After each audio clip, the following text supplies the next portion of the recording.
Morning mga ka-construction.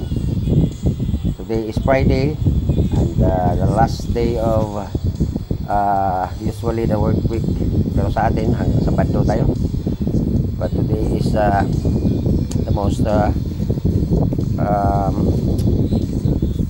most happy day.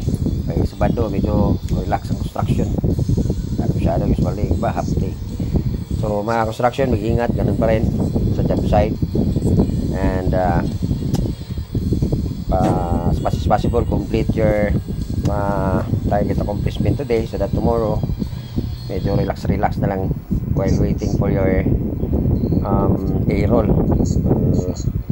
Yung iba naman Friday nasa ATM na. So guys, lagay rin dati paging isipin ang kaligtasan and magdasal palagi para gabayan tayo ng Panginoon sa ating mga gawain sa araw, ayon sa kanyang kalooban, ka-construction. So ako naman, today is my expected arrival ako ng delivery na pyesa.